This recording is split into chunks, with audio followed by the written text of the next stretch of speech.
Crazy. I got through. I'm on That's the one first thing. I'm time? nine. First time. It's crazy. Well, Yeah, well, I coach the kids, but like I'm so used into coaching, I don't shoot or nothing. Like I just rebound for my kids, so I don't ever have time to really even think about playing. we're in the worst spot because we're not that far out where we want to go play with guys at the YMCA. Right. We're like, no. But then also we don't want to stay in the type of shape to go run at UCLA. I don't want to be in that type of shape because you got to stay in shape. Look, I'm 40. I don't need any more basketball. I have no desire. Yeah. I have zero desire. Like I said, they were just talking after we were done training. Let's go play.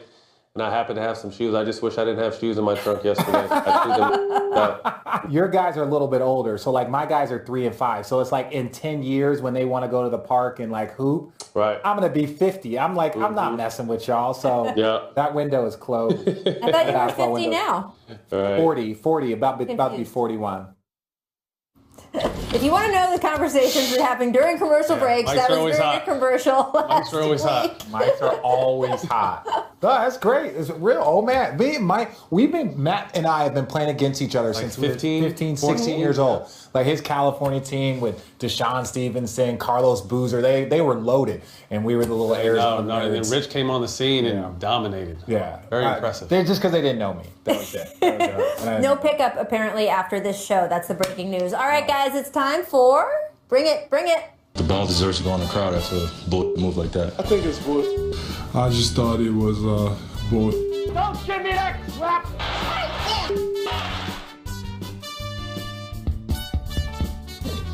Young Doc Rivers gets me every time. Is it BS or real talk? Let's start with John Wall and the Rockets. Took a 49-point home loss to the Grizzlies last night. It was the largest win in franchise history for Memphis. Yeah, I would think so. Wall was asked about the loss after the game and simply said this blank,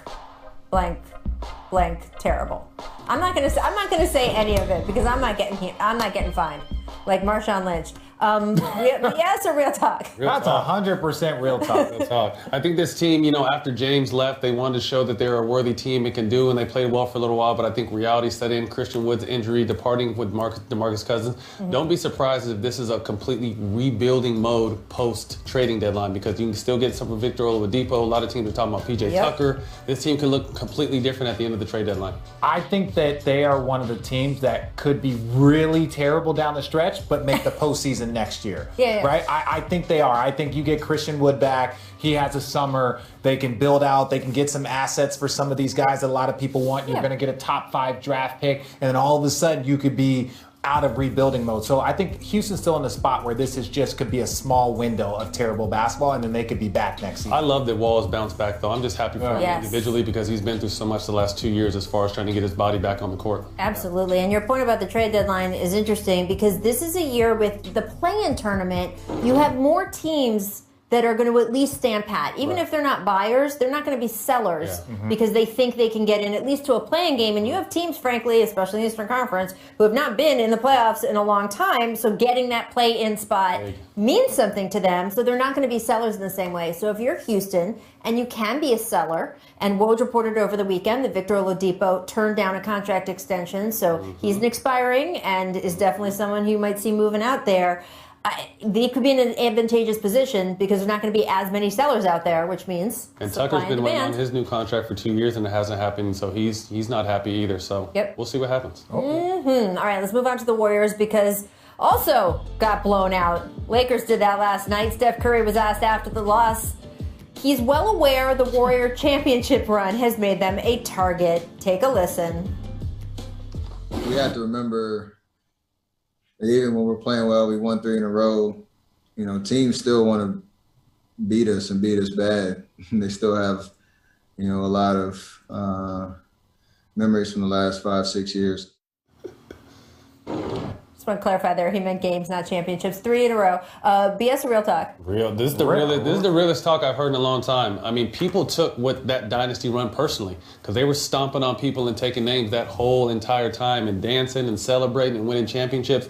People don't forget that, So until they right this ship, people are going to take pride in trying to beat the Warriors down every single night. And one thing that we gloss over because the game has changed. Remember all of the turning around and high-fiving each other because Steph is that good of a shooter? Like 90s basketball players, early 2000 players, that would have been a fight. That 100% been a fight, but the rules are changed and all that stuff is good and fine. Now other players are doing it, and that's where he's changed. That's a great point, though, because back in the day, you could never. So the point is, they were doing some quote-unquote historically disrespectful stuff on the court and whooping you, and there was nothing you could do about it. And backing it up. So now that you're down, no. We're going to put that gas pedal. I don't care how far you are down. We're going to keep that gas pedal. And when I say that he was doing disrespectful stuff, that's part of the game. Like, it's cool. It's a bat flip. It's whatever. But 20 years ago, 10 years ago, remember it. They would never been allowed. So there's still a little of some old heads in this game that want to put it on them for the show. Matt, what was the flip for you? Because you both played against those championship teams and then you played on one of those championship teams in terms of experiencing how the league saw them from the inside and outside. It was frustrating because you couldn't really do nothing with them. I mean, you can get as mad as you want, but Steph, Clay, KD, and Draymond orchestrating, you were at their mercy. And like I said, everyone remembers that, and getting a chance to join it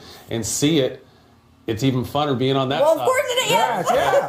But Matt was doing some of that disrespectful stuff, too. As long as Steph has a Warrior jersey on, they're going to be a target. Yeah, that is true. All right, Luka Doncic led the Mavs with 27 points as they beat the Nets on Saturday. After the game, I asked Luka about a notable comparison that we're starting to hear between himself and three-time MVP Larry Bird. Take a listen to what Luka said. Luka, one of Larry Bird's old teammates, Cedric Maxwell, has been calling you Larry Bird reincarnated. And your coach, who also was a teammate of Larry Bird, told us this morning that he does see the resemblance. Have you looked at old film of Larry Bird? Do you see the similarities yourself? I mean, yeah, I looked at it. I saw a lot of films how he played, but you can't compare me to Larry Bird. All right, guys, I want to make clear in that question, this was not like us at ESPN making this comparison. This was first Cedric Maxwell and then Rick Carlisle agreeing that he sees some of it, Larry Bird's old teammates. Do you think Luka's right that you can't compare him to Larry Bird or that you can compare him to Larry Bird? Ooh, split. I think you can. Okay. And not from a championship overall career perspective. Larry's one of the greatest players we've ever seen. But like Cedric Maxwell said, he's a 2K version of what Larry Bird would be with all the footwork and the ball handling, his size, his ability to get a bucket at any time. I think it's high honors when former teammates of one of the greatest players we've ever seen can compare a current player to him. And it's factual. When we do it, it's a little different. We never played with Larry, don't know Larry. But when guys that played with him and went to war with him can give you that kind of compliment, I just think Luka's being modest. I think Luka's being modest, and rightfully so. He should be modest only from a place of, like Larry Bird, we know this. If Larry Bird, had the three-point line, all the things, like if the game would have been different, who knows what Larry would have been able to do, because he was one of the greatest shooters that we've ever seen. Like Steph, Clay, him, Reggie, Ray, like he's in that category. Luka's not quite in that category. As far as being a big player that moves at a different pace but controls the game, there are so many similarities to the game, but to compare him, you start to look at legacy versus like who he is right now. Now, Luka's got a long way to go before he could be in a conversation with Larry Bird. But are there skill similarities? Yes, but I think Luka's doing the right thing by not well, I see that he's my favorite player. That's who I want to be like, and my goal is to be better than Larry Bird one day. And it's just like, and then people start killing him for that. Right. You know what I mean? So I think Luka definitely played it right. But as in our position, I think we can say it. I think Luka did the right thing because, like I said, if he said what Richard just said, you think you're Larry, you're this. You know how social media in this world is. But Luka definitely has a lot of similarities, and it's going to be exciting to see him stay healthy and do what he does. Well, there's fans who obviously think that Luka is going to have a Larry Bird-like career because I'm up there too. I think so too. He had the top-selling ever NBA card. Am I getting that right, producer Danny? More than $4 million. Crazy. No rookie card has ever sold for that much, or no card ever has ever sold for that much. Yeah. That's crazy. You know what's funny is I got a text from Gary Vee, the guy that's on social media all the time, maybe 6 months ago. He said, Matt, buy trading cards are about to explode. And I looked at it, saw it, okay, I don't have time to buy trading cards, and now it's all you hear is how expensive and how, people are buying portions. People are buying portions of trading cards. So there could be 10 of us, and we will buy like that card, and then let it sit there, and then let it,